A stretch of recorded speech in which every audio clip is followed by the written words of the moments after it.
What up, Bars Nation? Welcome back to another installment of the Dropping Bars podcast. And today, I wanted to do something a little bit different. Today, I am diving into the world of musical beefs. And I know you might be wondering, why is Kimron talking about beef and beef in the music industry on the podcast? But it's something that has been prevalent lately. When you look at social media, you see there is beef right now between Nicki Minaj and Megan Thee Stallion. We recently saw beef between Steph London and Jada Kingdom. We've seen the infamous battle between Ja Rule and 50 Cent. I mean, we've seen Bounty Killer and Beanie Man. We've seen Movado and Vibes Cartel. Like, no matter where you are, like, we have experienced some beef, like two artists that we like beefing each other. And I thought to myself, and I said, you know what? Be- there must be, I mean, outside of just maybe two people being angry at each other, which in many cases, that's not what's happening, because in many times they will say to you, "Oh, this is just a musical something. This is just a lyrical something." I mean, in Grenada, we recently saw Brighter Star versus Madras, I think is the artist's name, and you ask yourself, can beef be used as a marketing tool? Is this good for business? And that's the angle I want to look at. Like, I mean, for me, it doesn't matter who wants to like make songs against each other. I don't have any side. I mean, well, I had a side in the Bounty Killer Beanie Man beef. Everybody knows I'm a big Bounty Killer fan. You know, so I had my side there. But outside of that, eh. But I want to look at how beef can be used as a marketing tool and its impact on artists and on the music industry as a whole. Now, like I stated, beef in the music industry is nothing new. It's nothing new.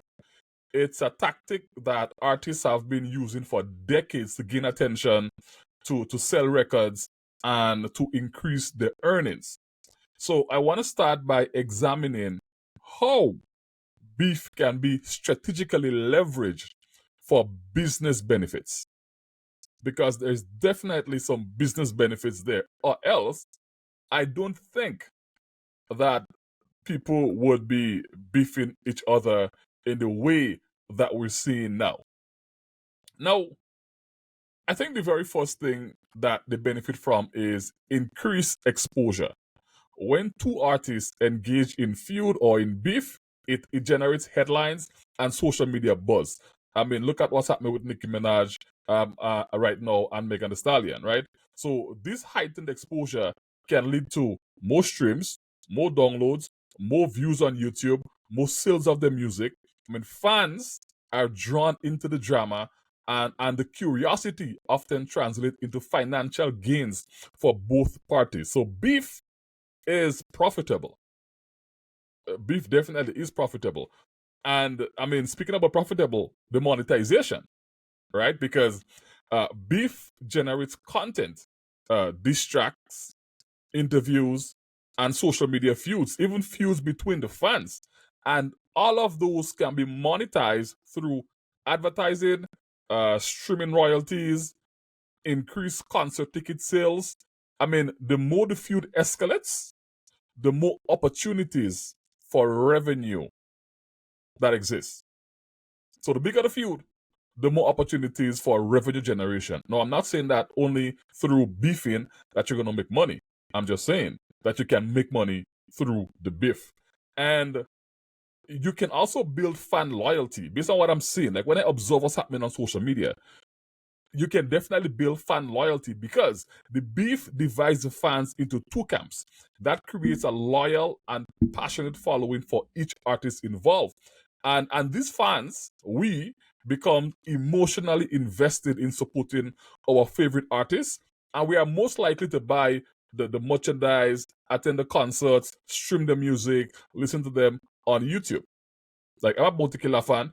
During the beef between Bounty Killer and Benny Man, I mean, everything was bounty, bounty, bounty, everything a bounty, right? Now, longevity is also one of the benefits of beefing. Beef can rejuvenate an artist's career or introduce them to a new generation of fans. It keeps them relevant in a rapidly changing industry. For example, right? Ja Rule and 50 Cent Ja Rule and 50 Cent feud reignited Ja Rule's career, and it solidifies 50 Cent position in the hip hop scene. And I don't know if any of you are fans of the Boondocks. I remember there was one episode of the Boondocks where Thugnificent, I believe, was it Thugnificent or was it Gangsterlicious? I think it was Thugnificent. Thugnificent was his career had gone down the drain, and he was trying to rejuvenate his career. And one of the ways that he did that or tried to do was by starting a beef with one of the up and coming artists. I mean, it backfired, it didn't work. But the point is, beef can rejuvenate someone's career. And I have heard of situations where artists who feels like they're not getting recognition, they're in the back, they would just start a beef with somebody. Just call somebody name. And especially somebody who's getting the attention now. And that will also generate attention for you. Now, something important to note is that while it's essential, I mean, to recognize that the beef could bring substantial benefits to the artist, it is not without its potential drawbacks. And I think it would be remiss of me to not mention some of the drawbacks of this, particularly when it comes to its impact on young people. So I think I must touch on that piece. And I think one of the things that we have to look at with the beef is it could lead to what we call normalization of conflicts, right? Because what happens? The beef or the feud often glorifies the conflict, it glorifies aggression, and it glorifies negativity. So young fans, especially the impressionable ones, might see beef as a way to resolve their own issues, potentially perpetuating real life conflict. Another thing is there could be some potential distractions from the music itself because the focus on drama can overshadow an artist's actual music talent. I mean, I believe that. Fans might be more interested in the beef than in the artistry, which can lead to a shallow understanding of the music itself. So that's something that we have to be well, not we, as in me, I'm not an artist, but the artist, right? Now, reputation is also has to be protected. So a beef can have damaging reputational effect.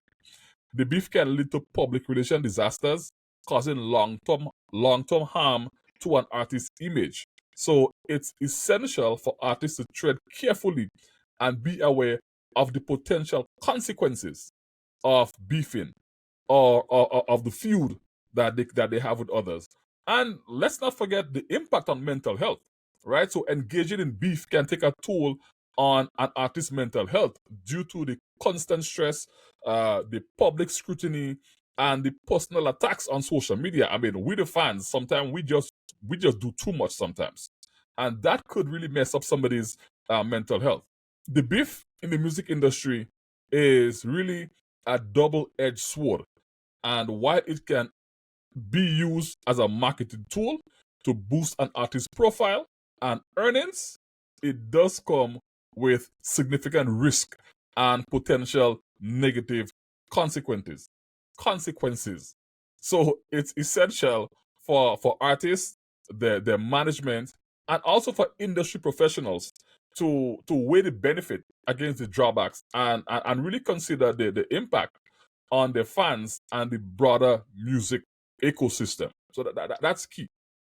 I mean, when I look at I think Nicki Minaj got like a number one one of a diss track did extremely well. I think it got to number one on some music chart.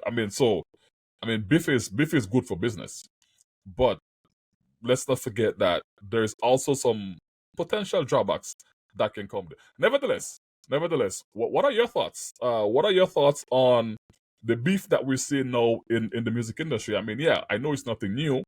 I mean, we had beef going way back. I mean, if you look at Tupac and Biggie and so, I mean, we beef going way back. And you look at what's happening now. What are your thoughts on the beef in the music industry? And do you think that it is more beneficial or it's more harmful? What are your thoughts on that?